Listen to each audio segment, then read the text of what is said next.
Mula sa baku-bakong daan natuwid ni Rusty ang kanyang landas. Dahil sa kanyang pagsusumikap, mula sa pagiging no read, no write, kasalukuyang nasa kolehiyo sa kanyang pinapangarap na university bilang isang scholar.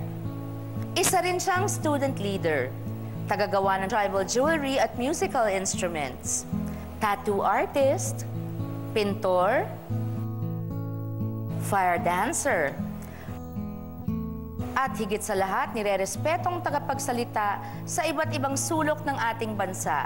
Isang tunay na inspirasyon sa mga batang tulad niyang lumaki rin sa lansangan. Mga kapatid, ang isa po sa ibinigay na blessing sa buhay po ni Rusty kasama natin ngayon. Yan po ay walang iba kundi si Ryan Casino. Casino ba o Casino? Casino. Okay, Casino. Okay. Ryan, very nice to meet you. Ang ganda ng sketch mo namin ni Rusty. Ay, patingin naman yung pag-uusap namin ni Rusty. Ayan, biro nyo naman. Mabilis lang habang nakaupo si Ryan dyan. Ryan, ikaw ang kinikilalang mentor ni Rusty sa pagpipinta.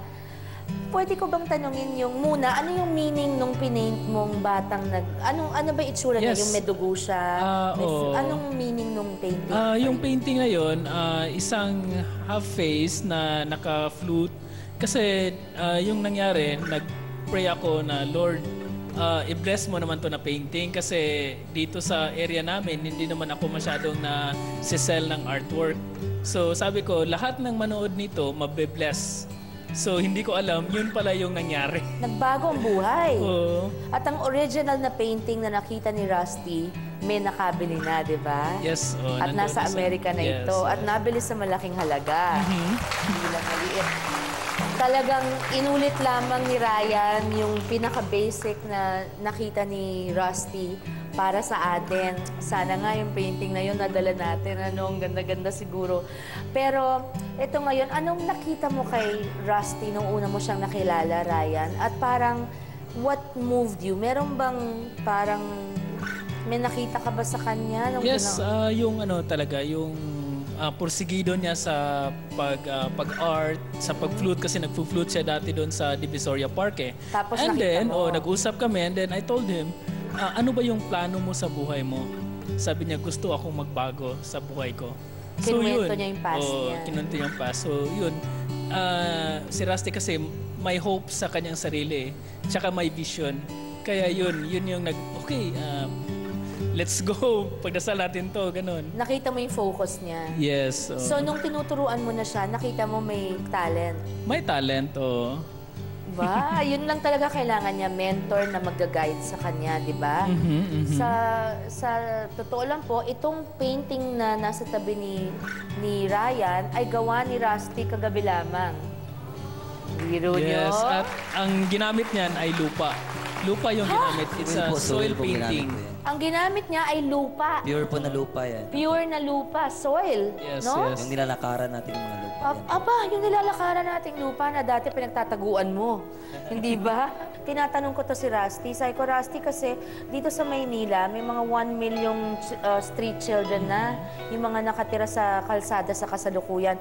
There was a time, a few years ago, iba pa ang show ko noon, tinatanong ko yung street children kung paano ba matulungan, pwede bang kupkupin sa isang center o orphanages o ganyan. Ang sinasabi ng mga nakausap naming mga head ng mga orphanages at ibang mga tumutulong pa, ang nangyayari daw kadalasan dahil sanay na silang mabuhay sa labas, yung pag kinupkup mo, lalabas at lalabas pa rin. So, hindi mapirme. Ngayon, si Rusty kanina, ang sagot niya sa akin maganda dahil nagulat ako. Dahil ngayon nga, scholar na si Rusty, merong mga street children. Ikwento mo sa amin yung mga tinulungan mo. Opo, kasi ganito yung nangyari sa amin sa Divisoria Park ng Cagayan de Oro. Kasi ayaw nilang maniwala na kapag tapos na ako ng high school. Hindi ako nag-high school talaga, nag-take lang ako ng ALS. Napasa ko yung ALS, tsaka napasar ko yung entrance exam ng Ateneo de Cagayan. Anong year ka na? Magti-third year na po. So, wow! At anong kurso naman ang pangarap mo? Ano po yung kinuha ko kasi gusto ko sana before yung fine arts din eh. Oo. Nasa art na ako, di mag-fine arts pa ako. So doon, yung malapit sa akin yung developing communication kasi gusto ko matutong magsalita din. Dahil pinakikinggan ka talaga ng mga kabataan doon. Kasi may mga Oh, yun yung mga kabataan pala, yung mga nakita nila nakapag-uniform na ako. Kasi excited ako nun eh. So, yun na, nakapag-uniform na ako, na-release na. Pumasok ako, one day ako doon sa park. Yan, talaga. Kita nyo ng ID nila ako, mataas yung buhok ko. Totoo nga. Yun, sabay sila. So, at ano yun, mga 1 week noon, meeting kami lagi. Sinasabi kong, totoo talaga. Kahit maliit kang sa mundo, basta yung puso mo may sinisigaw at may gusto ka, gawin mo. Kasi yung iba, hindi pinapakinggan yan eh. Gawin mo yung gusto mong papel sa mundo kung mangyari. Tsaka, excuse me, Rusty, sinabi mo rin yung mga pinagdaanan mong masama na walang nagawang mabuti sa buhay mo. At saka sila ngayon, yung 10 nga without the support po talaga ng government. Walang support ng government, 10 mga batang kalye. Help po ng organization ng Diriosi namin ngayon, si Kuya Ryan. Kayo nag-aalaga sa kanila. Yung New Gen Rex na organization din. So ano nang ginagawa nila ngayon? Kami pwede pala mag-partnership pa lang. May mga ganyan-ganyan pa lang yung partnership. So Ryan, natutulungan ninyo yung mga bata at may direksyon na ang buhay ngayon. Ngayon, nag-start na kami ng mga training ng mga kabataan. Gusto namin i-replicate yung ano yung nangyari kay Rusty. Tsaka si Rusty din, naging leader na din sa mga kabataan ngayon. Naging inspirasyon. So, yun changing one child at a time. So, that is such a big thing you're doing for the Philippines and the world. One life at a time. Yan din ang aming pakay sa show na ito. We're so proud of you, Rusty. We're very thankful and proud of Ryan also. Kasi kung wala ka, hindi rin siguro mabubuo ang pagbabagong buhay ni Rusty. At kung wala rin naman ang pananalig mo sa Diyos, hindi ka rin siguro mapupunta kay Ryan. Kaya nga, first and foremost, salamat sa Panginoon kasi siya yung nagbigay. Tsaka, Miss Sharon, we would like to give to you this soil painting na gawa ni Rusty. Oh my goodness, thank you so much. Thank you, Rusty. Ay, ite-treasure ko yan dito sa set namin. Yes. Ipapa-frame ko yan at i-display namin dito. Thank you very much. Rusty, ano ang last words mo para dun sa mga kabataang medyo naliligaw ngayon na parang sana mapanood niyo ang episode na ito at ma-inspire kayo sa mga pagbabagong kabutihang nangyari sa buhay ni Rusty? Anong masasabi mo sa kanila?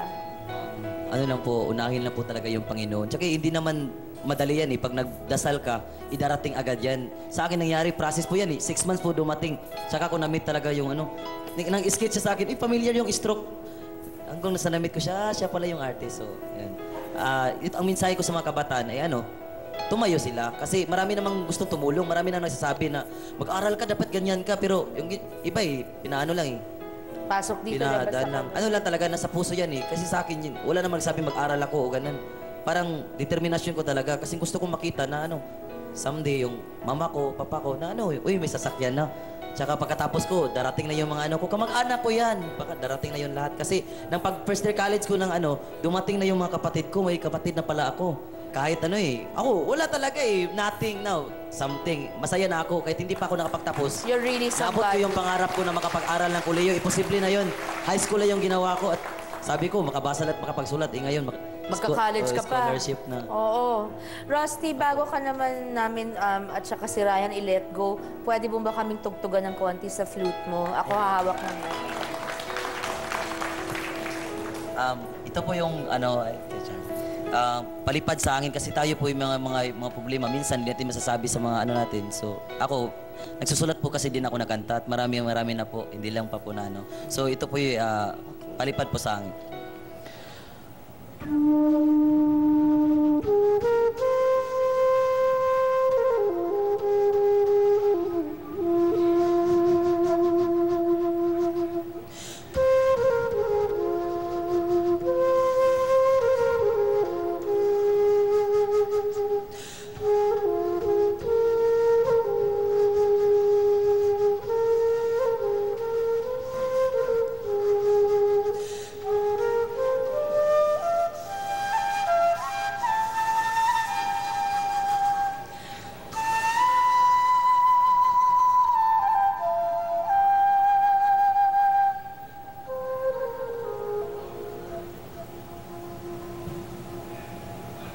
Wow. Maraming salamat, Rusty at Ryan. Thank you with Salamat, all Miss my heart. at mas makulay pang kwentuhan kasama naman ang tanyag at kontrobersyal na si Dr. Manny Calayan sa ating pagbabalik. Salamat ng marami.